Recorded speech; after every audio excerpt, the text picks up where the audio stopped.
Breaking news చూస్తున్నాం. రాష్ట్రంలో CBI విచారణ పరిధిని కొనసాగిస్తూ కూటమి ప్రభుత్వం ఉత్తర్వులు జారీ చేసింది. సీబీఐ విచారణకు సాధారణ సమ్మతి ఇస్తూ గెజెట్ విడుదల చేసింది.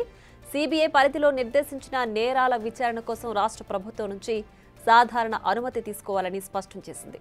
అలానే కేంద్ర ఉద్యోగులు, కేంద్ర ప్రభుత్వ రంగ సంస్థలు, ప్రైవేట్ సంస్థలు, కేంద్ర ప్రభుత్వ ఉద్యోగులతో కలిసి అవినీతికి పాల్పడ్డ వ్యక్తులపై సీబీఐ నేరుగా విచారణ చేపట్టేందుకు అనుమతించింది. రాష్ట్ర ప్రభుత్వ ఉద్యోగుల విషయంలో ప్రభుత్వ అనుమతితోనే విచారణ చేపట్టే విధంగా గెజెట్ రిలీజ్ చేసింది. టీడీపీ హయాంలో 2014 నుంచి 19 మధ్య సీబీఐకు సాధారణ అనుమతి నిరాకరిస్తూ నిర్ణయం తీసుకుంది. ఈ క్రమంలోనే ఈ వ్యవహారం రాష్ట్ర వ్యాప్తంగా హాట్ టాపిక్గా మారింది.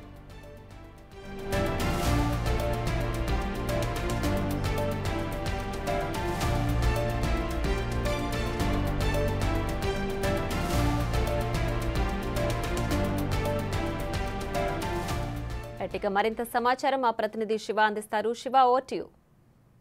మొత్తం మీద చూసుకుంటే కనుక ఆంధ్రప్రదేశ్ ప్రభుత్వం కీలకమైన నిర్ణయం తీసుకుంది. కేంద్ర ప్రభుత్వ రంగ సంస్థ అయిన సిబిఐకి సంబంధించి కూడా పరిధి పెంచుతూ ఆంధ్రప్రదేశ్ సర్కార్ వచ్చేప్పటినే గెజెట్ విడుదల చేసింది. గతంలో ఏదైతే 2014 నుంచి 19 సమయంలో కూడా సిబిఐని ఆంధ్రప్రదేశ్ లో బ్యాన్ చేస్తూ కూడా నిర్ణయం తీసుకుంది. తాజాగా సిబిఐకి సాధారణ సమ్మతి ఇస్తూ కూడా గెజెట్ విడుదల చేసింది. సిబిఐ పరిధి నిర్దేశించిన నేరాల విచారణ కోసం రాష్ట్ర ప్రభుత్వం సాధారణ అనుమతి ఇచ్చినట్టు కూడా తెలుస్తా ఉంది. కేంద్ర ఉద్యోగులు, కేంద్ర ప్రభుత్వ రంగ సంస్థలు మరియు ప్రైవేట్ సంస్థలు, కేంద్ర ప్రభుత్వ ఉద్యోగులతో కలిసి అవినీతికి పాల్పడే వ్యక్తులపై సిబిఐ నేరుగా విచారణ చేపట్టేందుకు, అంటే రాష్ట్ర ప్రభుత్వం అనుమతి లేకుండా నేరుగా విచారణ చేపట్టేందుకు ఏపీ ప్రభుత్వం అనుమతి ఇచ్చింది. అలాగే రాష్ట్ర ప్రభుత్వ ఉద్యోగుల విషయంలో రాష్ట్ర ప్రభుత్వ అనుమతితోటే విచారణ చేపట్టాలని చెప్పి సిబిఐ విషయంలో కూడా ఏపీ సర్కార్ నిర్ణయం తీసుకుంది.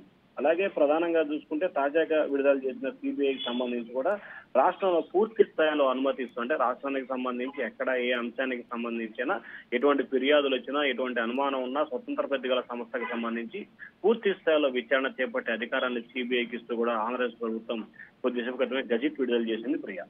Right Shiva, thanks for the updates.